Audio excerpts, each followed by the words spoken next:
Everyone, welcome to my channel neptunium chemistry. और ये हमारा 12th पार्ट एटॉमिक स्ट्रक्चर का। तो इसके पहले पार्ट में हम लोगों ने पढ़ा था P orbital, shape of atomic orbital पढ़ रहे थे, उसमें हमने पी ऑर्बिटल तक देखा था। ठीक है, तो पी ऑर्बिटल तक हुआ था, एस और पी ऑर्बिटल हुआ था। आज हम लोग डी ऑर्बिटल का शेप के बारे में पढ़ेंगे। तो आज हम पढ़ेंगे डी ऑर्बिटल।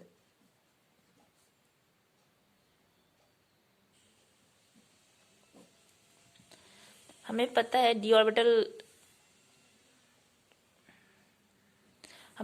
डी ऑर्बिटल कब होता है। डी ऑर्बिटल जब L इक्वल टू 2 होता है, तब क्या होता है हमारा डी। तब तो हमारा डी सबशेल आता है ना, यही तो हम पढ़े थे। क्या बोलते हैं, जब L इक्वल टू 0 1 2 तब सबशेल हमारा क्या होता है SPD। तो L इक्वल टू 2 मतलब डी ऑर्बिटल। ठीक है, तो डी सबशेल में टोटल कितने ऑर्बिटल्स होते हैं? डी सबशेल्स में 12 + 1 5। ठीक है, डी, यही तो फॉर्मूला था कि डी सबशेल्स में टोटल ऑर्बिटल्स कितने होंगे? 12 + 1। तो हमारा एल का वैल्यू 2 है, तो 2 × 2 4 + 1 = 5 टोटल। मतलब डी में टोटल कितने ऑर्बिटल्स होंगे? 5 ऑर्बिटल्स। ठीक है, तो आज हम वही देखेंगे। डी में टोटल 5 ऑर्बिटल्स होते हैं। 5 ऑर्बिटल्स क्या क्या होते हैं और उनके शेप्स कैसे होते हैं वो देखेंगे। ठीक है, तो डी ऑर्बिटल्स में हमारे जो 5 ऑर्बिटल्स होते हैं वो होते हैं हमारा DXY, DYZ। ये डी स्मॉल, सब स्मॉल में है, हाँ, लेकिन डी के बाद ये सफिक्स में नीचे XY YZ ऐसे लिखना पड़ता है। ऐसे लिखेंगे आप लोग भी। DXZ, DX² Y², DZ²। ठीक है, ये टोटल 1 2 3 4 5 टोटल 5 हुए। ये 5 ऑर्बिटल्स होते हैं डी के। अब इसके शेप्स कैसे होते हैं, ये कोऑर्डिनेट सिस्टम में कैसे रहते हैं वो हमें देखना पड़ेगा। यही तो होता है ना 3 डायमेंशनल कोऑर्डिनेट XYZ। ये XYZ कोऑर्डिनेट सिस्टम में कैसे रहते हैं अब वो देखेंगे। देखिए, ये जो है X एंड Y, ठीक है, DXY मतलब सिर्फ हम ना XY प्लेन लेंगे, हाँ। DYZ सिर्फ YZ प्लेन में दिखाएंगे। DXZ सिर्फ XZ प्लेन कंटेन करेगा। और DX² Y² है और DZ², ये दोनों थोड़े डिफरेंट होते हैं इन तीनों से। पहले ये तीनों देख लेते हैं और उसके बाद ये दोनों देखेंगे। देखिए DXY, तो देखिए DXY मतलब मैं सिर्फ XY प्लेन ही लूंगी। Z प्लेन भी होता है, बट Z प्लेन का XY प्लेन में जरूरत नहीं पड़ेगा, इसलिए मैं सिर्फ XY प्लेन ले रही हूँ। जैसे मैं DXY बना रही हूँ ना,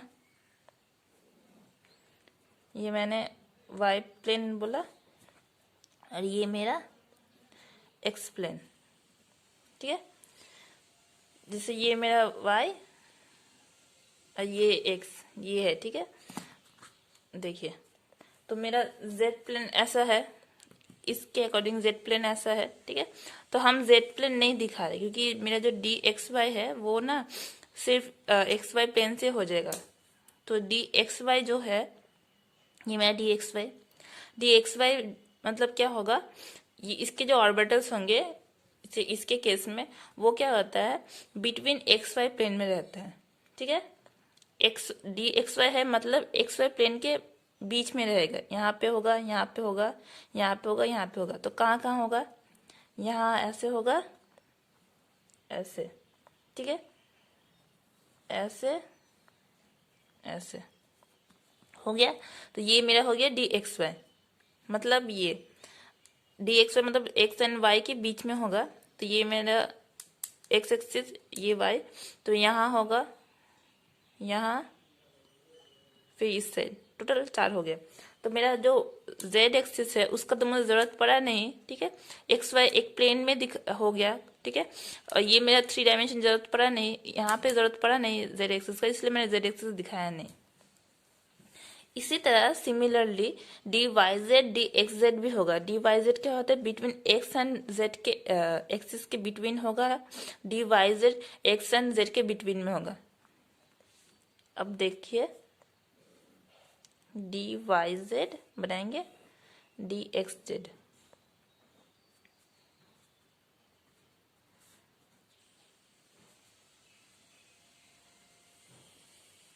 अब वाई जेड है तो मैं और एक्स नहीं ले रही हूँ, हाँ, तो ये वाई और इसको मैं जेड पकड़ ले रही हूँ, और इसके केस में मेरा एक्स ये हो गया, तो एक्स तो मेरा जरूरत पड़ नहीं रहा है इसलिए मैंने एक्स लिया नहीं। तो यहाँ पे क्या होगा, ऐसे बिटवीन बोला है मैंने,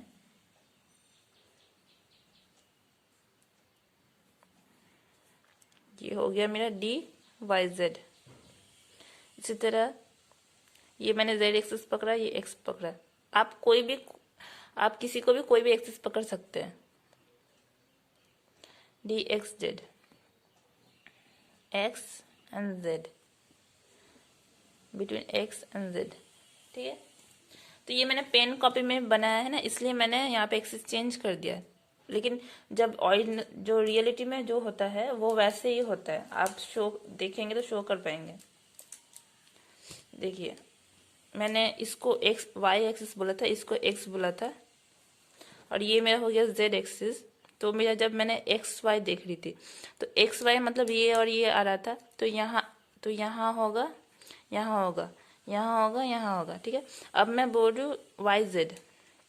वाई जेड मतलब क्या, मेरा ये वाई एक्सिस, ये मेरा जेड एक्सिस, तो क्या होगा, तब ऐसे सोच सकते हैं, ये ऐसे मैं ऐसे घुमा रही हूँ तो यहाँ पे होगा, यहाँ पे, यहाँ पे, यहाँ पे, ठीक है। अब मैं ले रही हूँ यहाँ पे इस केस में जेड एंड वाई, तो देखिए यहाँ मेरा ये वाई है, सॉरी इस केस में एक्स एंड जेड, तो ये मेरा एक्स मैंने बोला था और ये वाई जेड, तो क्या होगा, यहाँ देखिए ऐसे ऐसे ऐसे ऐसे, ठीक है। मतलब जो जो कोऑर्डिनेट ले रही हूँ वो बस उसके बीच में ही आ रहा है, समझ गए। अब देखते हैं एक्स स्क्वायर और वाई स्क्वायर कैसा होता है। जो मेरा एक्स स्क्वायर वाई स्क्वायर होता है,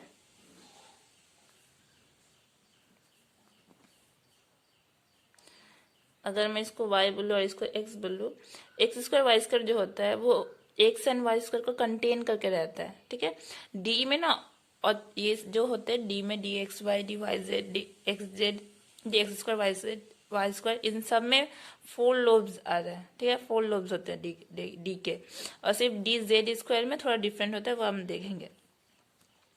तो देखिए d x square y square है, ये इन तीनों की तरह बिटवीन नहीं होगा, वो क्या होगा, एक्स एंड वाई को कंटेन करके रहेगा। मतलब मेरा एक्स एक्सिस जो है वो कंप्लीटली कंटेन करेगा, ठीक है। वाई एक्सिस है उसको भी कंप्लीटली कंटेन करेगा। तो ये मेरा क्या हो गया, एक्स स्क्वायर वाई स्क्वायर।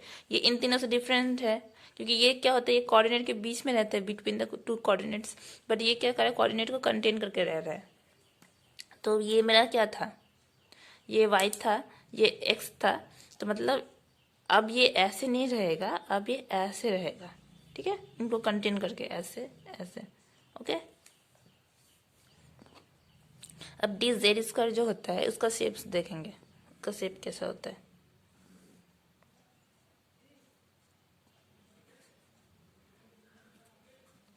अब मैं इसको z पर कर रही हूँ, हाँ, इसको y, इसको x, या फिर इसको y, जो भी आप समझ सकते हैं।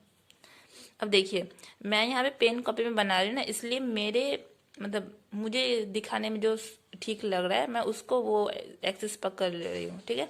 पर अगर मैं 3D दिखाती तो मैं एक को जिसको मैं वाई पकड़ी उसको वाई फिक्स करके दिखा पाती, मैंने दिखाया भी है।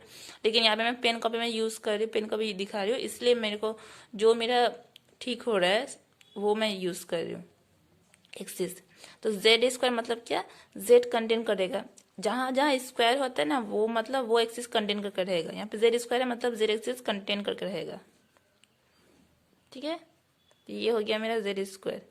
और क्या होता है इसमें, इसमें थोड़ा सा डिफरेंट ये होता है डी जेड स्क्वायर में, ये तो जेड एक्सिस कंटेन करके रहता है और इसके आसपास भी ऑर्बिटल्स ऐसे शेप्स में रहते हैं, ठीक है, ऐसे। मतलब अगर ये मेरा ऐसे ऑर्बिटल है, ऐसे ऑर्बिटल है, तो उसके चारों तरफ भी डी का जो है उसका प्रोबेबिलिटी है, ठीक है, फाइंडिंग ऑफ इलेक्ट्रॉन डी के केस में। तो ये हो गया टोटल मेरे 5 ऑर्बिटल, उसके शेप्स डी ऑर्बिटल्स के हो गया। अब देखिए, अब हम ना 2 टर्म पढ़ेंगे। नोड मैंने नोड बोला था इसके पहले दिन। तो नोड 2 तरह के होते हैं, एक रेडियल नोड और एक एंगुलर नोड। रेडियल नोड और एंगुलर नोड।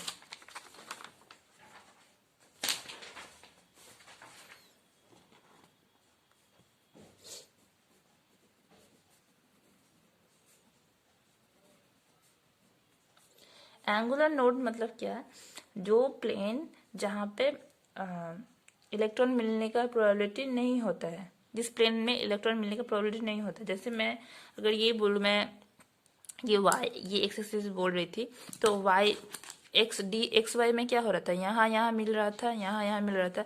बट मेरा क्या होता है, अगर मैं जेड एक्सिस ले रही थी, तो इस plane z axis containing plane जो होता है मेरा, जेड प्लेन में मुझे नहीं मिल रहा था, मतलब मुझे इस प्लेन में नहीं मिल रहा था, ठीक है। तो ऐसे प्लेन जहाँ पे इलेक्ट्रॉन नहीं मिलता है उसे हम बोलते हैं एंगुलर नोड, ठीक है। तो आप लोग नोट डाउन कीजिए, plane where no electron is found is called angular node.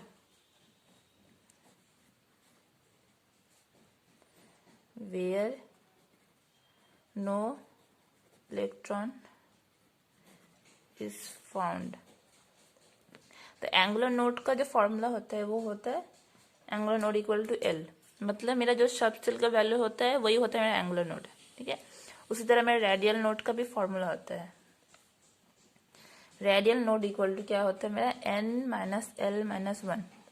n मेरा प्रिंसिपल क्वांटम नंबर, l मेरा एजीम्यूथल क्वांटम नंबर, l मेरा एजीम्यूथल क्वांटम नंबर या ऑर्बिटल क्वांटम नंबर, ओके।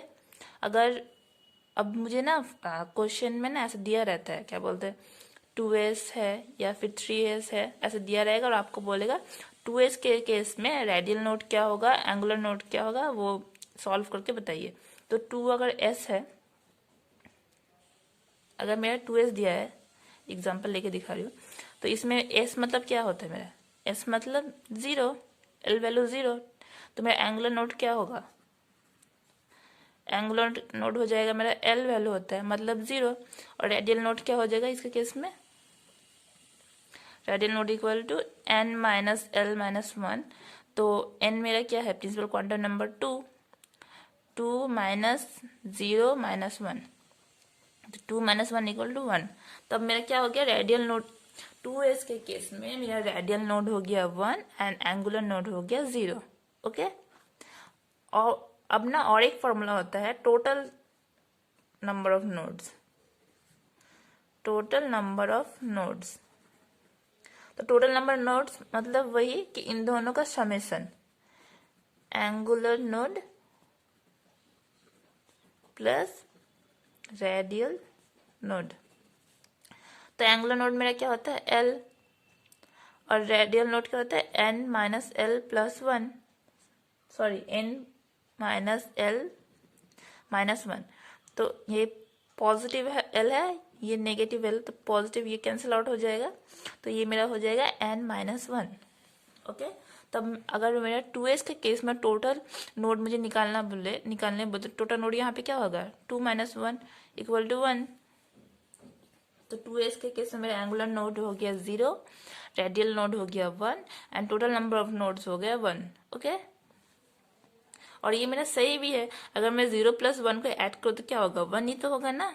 इसी तरह अगर आपको 2s है, मैंने 2s सॉल्व किया, इसी तरह आपको कोई भी दिया रहेगा 3p 3d 4f 4s जो भी दिया रहेगा उसके अकॉर्डिंग आप एंगुलर नोड और रेडियल नोड या फिर टोटल नोड निकाल पाएंगे, हो गया। अब ये टॉपिक यहाँ पे कंप्लीट हो रहा है। अब हम जो पढ़ेंगे वो पढ़ेंगे हमारा energy of orbital.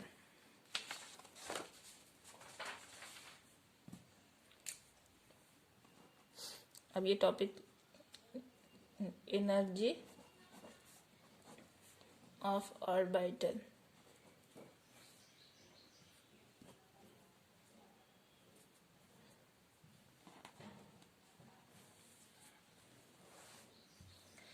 Energy of orbital. तो ऑर्बिटल का एनर्जी क्या क्या होता है, देखिए हमने एक चीज पढ़ा था जब हम प्रिंसिपल क्वांटम नंबर, जब हम समझ रहे थे ना कि प्रिंसिपल क्वांटम नंबर क्या होता है, एन का वैल्यू क्या होने से कौन सा सेल होता है, वो हम पढ़ रहे थे। उस टाइम पे हमने ये बोला था, क्या बोलते हैं, कि अगर मेरा principal quantum number n increase होता है तो उसके अकॉर्डिंग मेरा size and energy of the orbital भी मेरा इंक्रीज होता है। ये हमने पढ़ा था। With increase in quantum number, with increase in n value of quantum number, principal quantum number, the size and the energy of the orbital increases। ये हमने पढ़ा था। तो उसके अकॉर्डिंग मेरा क्या होगा, अगर मैं 1s लूँ, 1s से मेरा ज़्यादा होगा 2s 2p, ठीक है। और यहाँ पे क्योंकि मैं तो यही बोल रही हूँ ना कि principal quantum number n increase होने से मेरा एनर्जी ऑफ द ऑर्बिटल भी इंक्रीज होगा। दैट मीन्स 1s से ज़्यादा एनर्जी किसका होगा, 2s 2p का। ओके, फिर उससे उससे ज़्यादा क्या होगा, 2s 3s 3p 3d, 3d से ज़्यादा होगा क्या, 4s 4p 4d 4f, ऐसे तो होगा ना। अब देखिए वो जो हम लोगों ने पढ़ा था उसके अकॉर्डिंग तो मैं सिर्फ प्रिंसिपल क्वांटम नंबर देख के तो बता पा रही हूँ एनर्जी क्या होगा। बट अगर मैं 2s 2p और 3s 3p 3 इनमें अगर देखना पड़े तो इनमें मैं डिस्टिंग्विश नहीं कर पा रही हूँ। ओके, तो इनके केस में क्या होता है, इनके केस में जो होता है कि मेरा n+l का वैल्यू जिसका ज्यादा होगा उसके केस में उसका एनर्जी भी ज्यादा होगा। मतलब n+l को अगर मैं ऐड करूँ, उसके बाद अगर मैं इसको n+l ऐड करूँगी, 1+s, s मतलब क्या होगा 0, 1+0 1, इसके केस में 2s के केस में 2+1, सॉरी 2+0 2, 2p के केस में 2+1 3। दैट मीन्स 2s से ज्यादा एनर्जी किसका होगा, 2p का होगा। ओके, तो इसी तरह उसके बाद ये बोला गया कि n+l जिसका ज्यादा होगा उसका एनर्जी भी ज्यादा होगा। तो आप एक नोट डाउन करके एक लाइन लिखिए, नोट करके,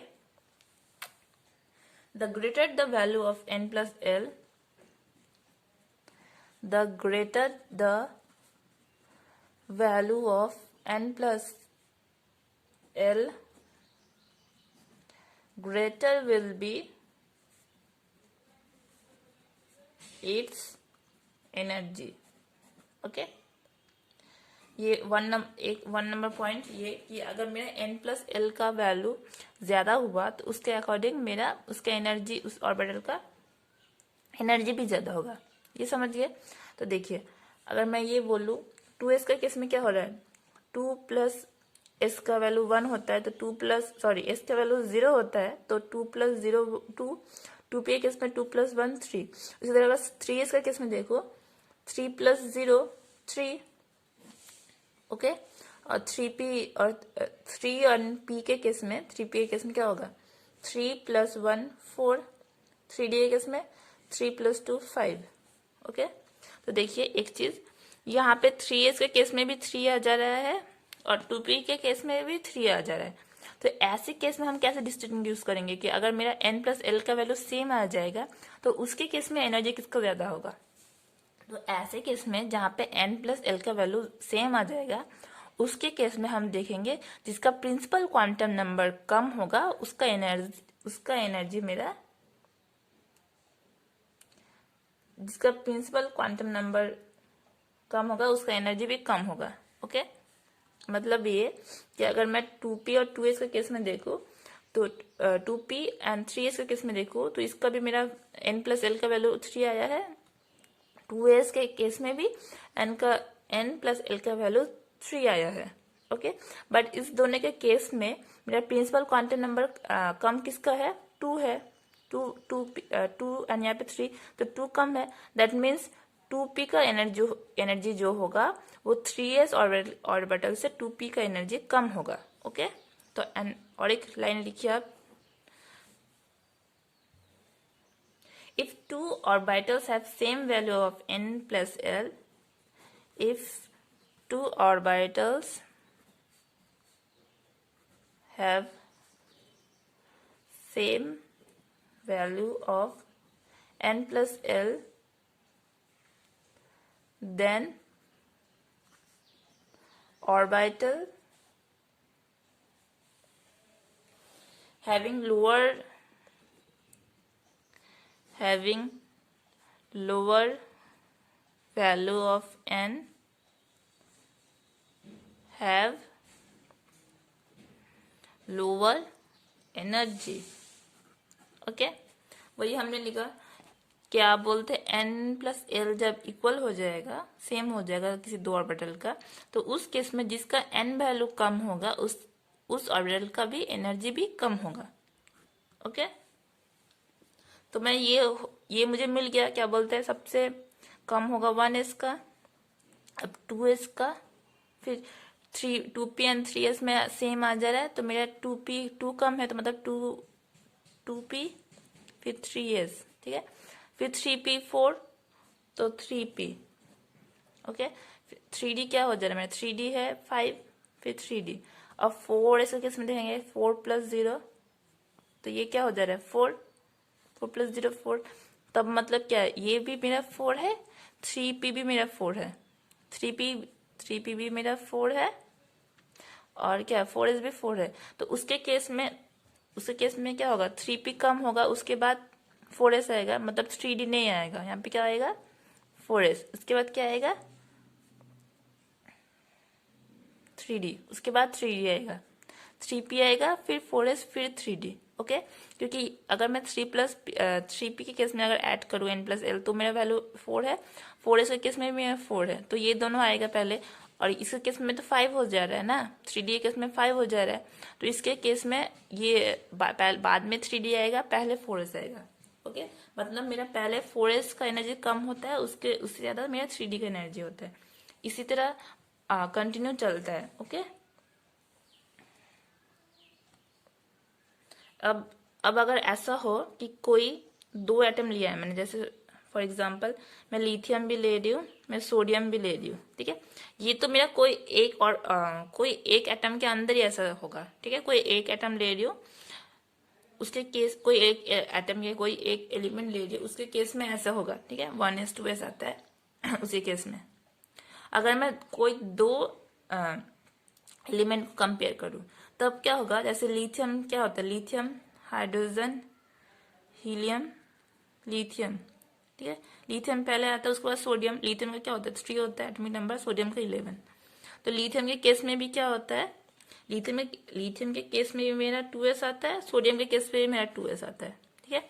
ऐसे केस में क्या होगा, जिसका एटॉमिक नंबर कम होगा उसका एनर्जी, उस सबसेल का एनर्जी ज्यादा होगा, rather देन जिसका एटॉमिक नंबर ज्यादा होगा। मतलब ये कि अगर मैं ये देखूं 1s 2s आता है लिथियम के केस में, अब इस नेक्स्ट में हम पढ़ेंगे कैसे इलेक्ट्रॉन फिलअप करते हैं। ओके, वो आप अभी के लिए आप इतना जान लीजिए, 1s 2 2s 1 होता है, सोडियम के केस में भी आता है 1s 2 2s 2 2p6 3s1। Okay, तो इसके केस में भी 2s है, इसके केस में भी 2s है, तो इसके लिथियम का 2s एंड अगर सोडियम का 2s में कंपेयर करूं, तो लिथियम का जो 2s होता है उसका एनर्जी ज्यादा होता है सोडियम के 2s से। ओके, मतलब ये कि मेरा एटॉमिक नंबर इंक्रीज होने से उसका सेम सबसेल का एनर्जी कम होने लगता है। तो आप एक पॉइंट लिखिए,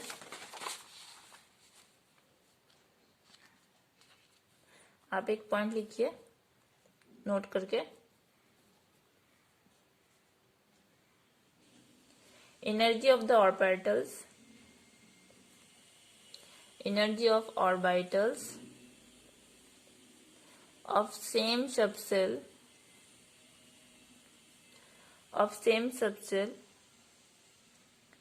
decreases with increase in atomic number, with increase in atomic number, मतलब एटॉमिक नंबर इंक्रीज करने से एनर्जी ऑफ ऑर्बिटल डिक्रीज करेगा सेम सब सेल का। ओके, तो वीडियो को यहीं पे स्टॉप करते हैं, बाकी हम नेक्स्ट वीडियो में पढ़ेंगे। Thank you.